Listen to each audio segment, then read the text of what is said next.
Bismillahirrahmanirrahim. Assalamualaikum warahmatullahi wabarakatuh.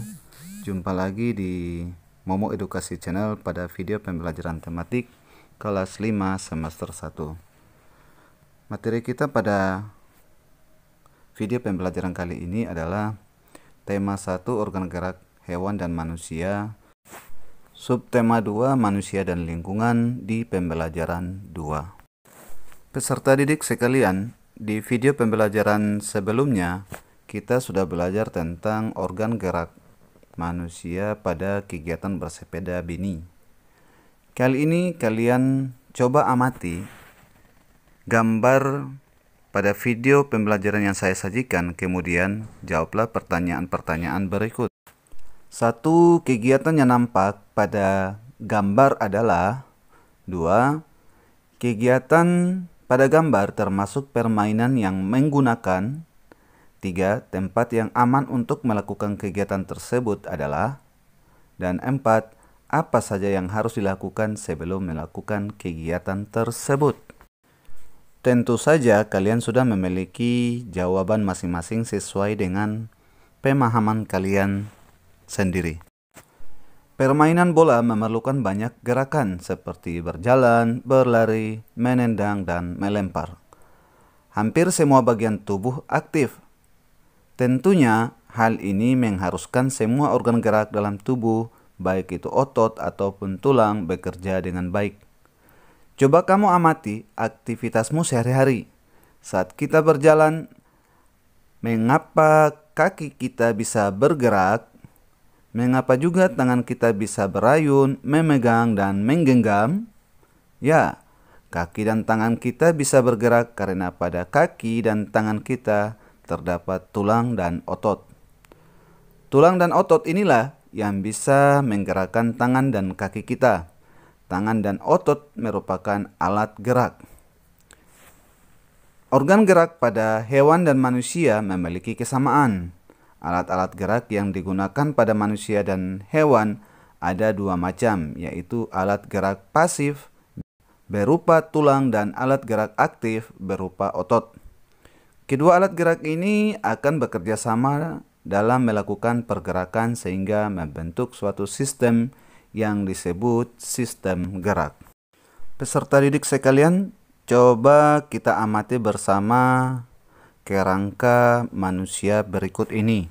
Pada gambar yang saya sajikan, manusia mempunyai tengkorak, tulang selangka, tulang belikat, tulang pengumpil, tulang hasta, tulang telapak, tulang jari tangan, tulang kering, tulang betis, tulang pergelangan kaki, rahang bawah, tulang leher, tulang dada, tulang belakang, tulang panggul, tulang paha, dan tulang tempurung lutut.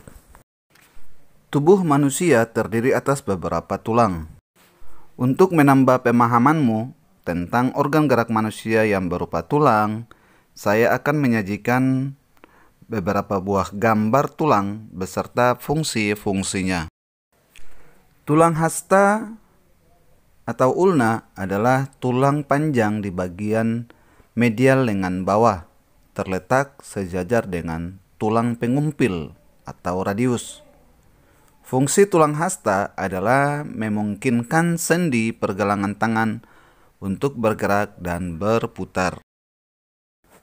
Berikutnya adalah tulang lengan atas.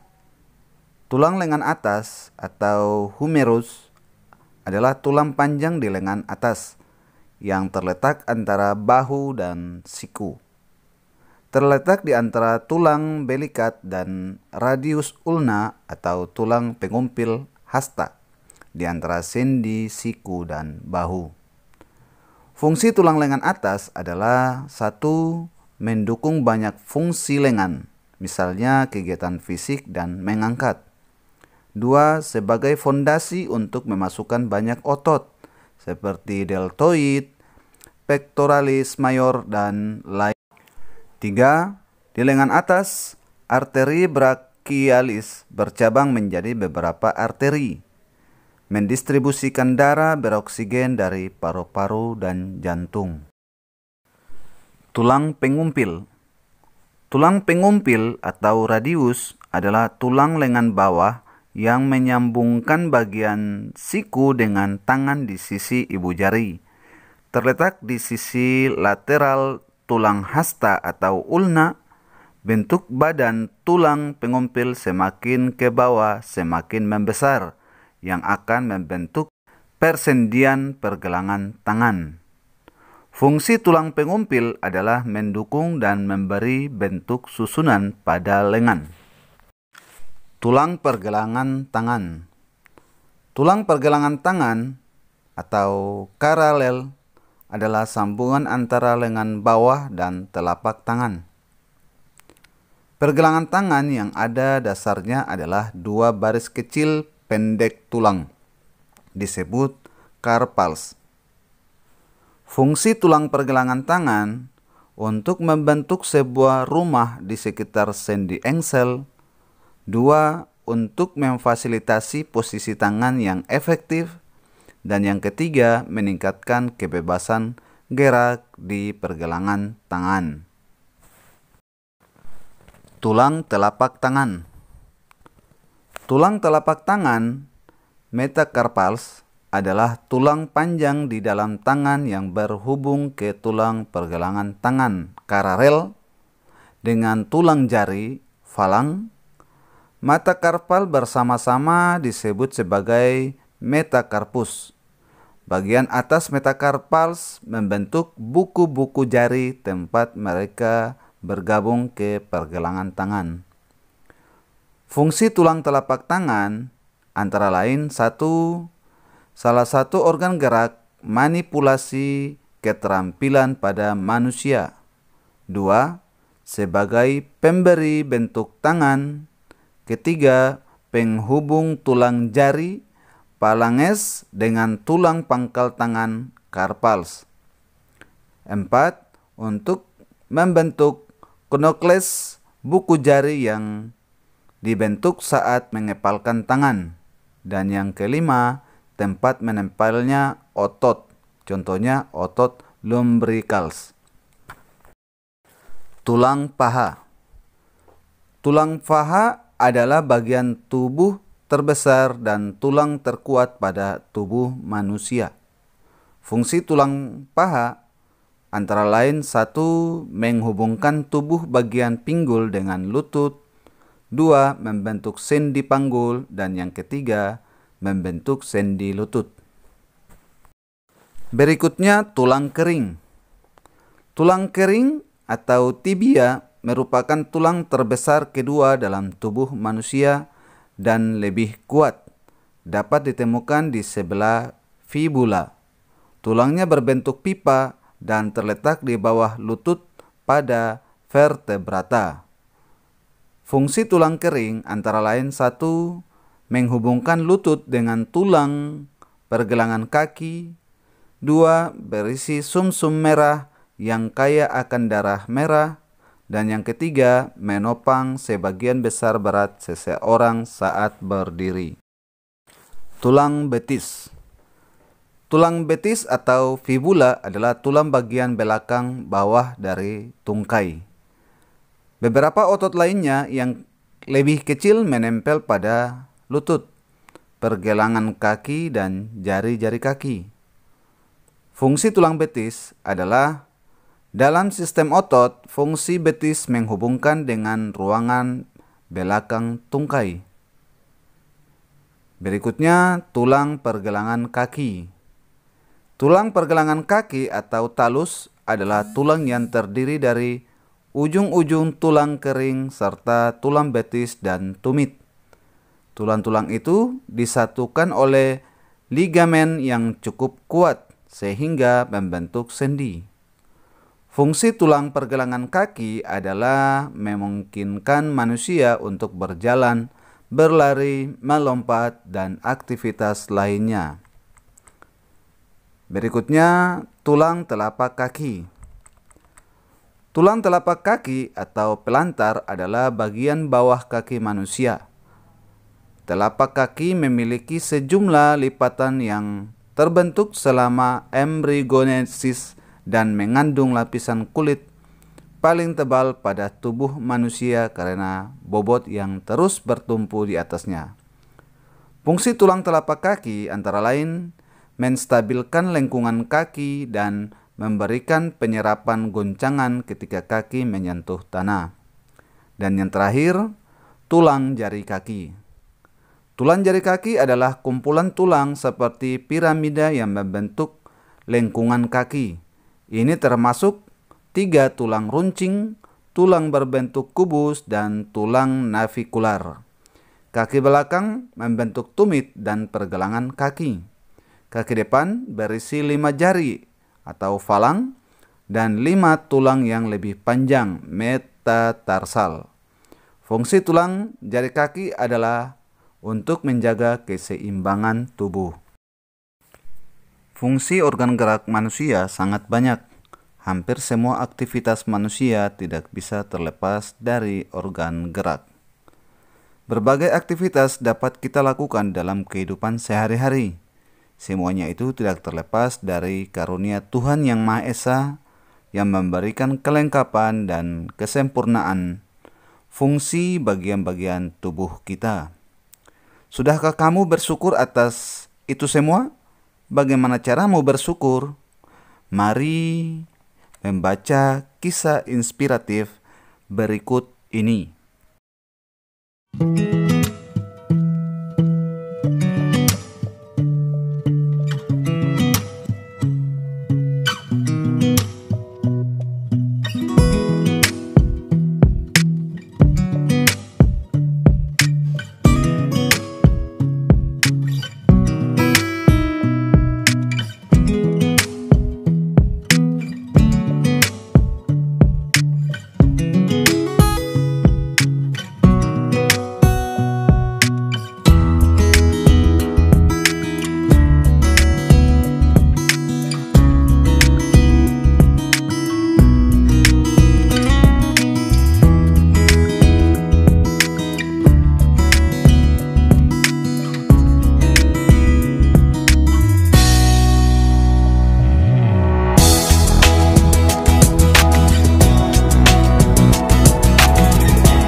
Cerita yang kalian baca inspiratif bukan? Orang yang berkebutuhan khusus pun mampu beraktivitas layaknya orang normal. Bagaimana dengan kalian? Berdasarkan bacaan tadi pada video pembelajaran, temukan ide pokok masing-masing paragrafnya. Laporkan hasil temuan ide-ide pokok tersebut kepada guru kalian. Kalian telah membaca bacaan tadi. Tentunya, kalian pun telah mengetahui dan memahami isinya. Banyaknya informasi yang kalian dapatkan dari bacaan tergantung pada bobot bacaan. Tentunya akan berbeda informasi yang kalian dapatkan antara membaca teks berupa karangan dengan membaca buku. Pada saat membaca buku, sebenarnya isi dari sebuah buku sudah dapat kita terka atau prediksikan sebelumnya dengan melihat sampul atau koper buku tersebut. Karena memang sampul koper buku merupakan bagian buku yang berupa gambar ilustrasi yang bisa mewakili isi buku. Tahukah kalian apa itu koper? Koper atau sampul buku merupakan cerminan dari keseluruhan isi buku. Koper atau sampul merupakan bagian terluar dari buku yang terdiri atas dua sisi, yakni depan dan belakang. Kedua sisi ini saling mendukung dan melengkapi serta menguatkan isi dari buku. Koper yang baik adalah yang bisa mempengaruhi dan menarik minat orang untuk membaca isi buku secara keseluruhan. Untuk itu, maka sebuah cover harus memenuhi unsur-unsur sebagai berikut. 1. Terdapat judul dengan pemilihan jenis huruf yang menarik dan mencolok. 2. Terdapat kalimat penjelas, judul yang singkat dan mudah dipahami. 3. Terdapat nama penulis. 4. Terdapat identitas penerbit. 5. Menyertakan gambar yang menarik. 6. Terdapat isi sinopsi isi buku pada sisi belakang. Dan yang ke-7, terdapat identitas buku pada penanggung buku. Demikian video sederhana dari video pembelajaran tematik kelas 5 semester 1, tema 1, subtema 2, pembelajaran 2. Semoga bermanfaat pembelajaran kita pada kali ini. Jumpa lagi di video selanjutnya. Jangan lupa like, share, komen, dan subscribe untuk mengembangkan channel ini. Kurang dan lebihnya saya mohon maaf. Wassalamualaikum warahmatullahi wabarakatuh.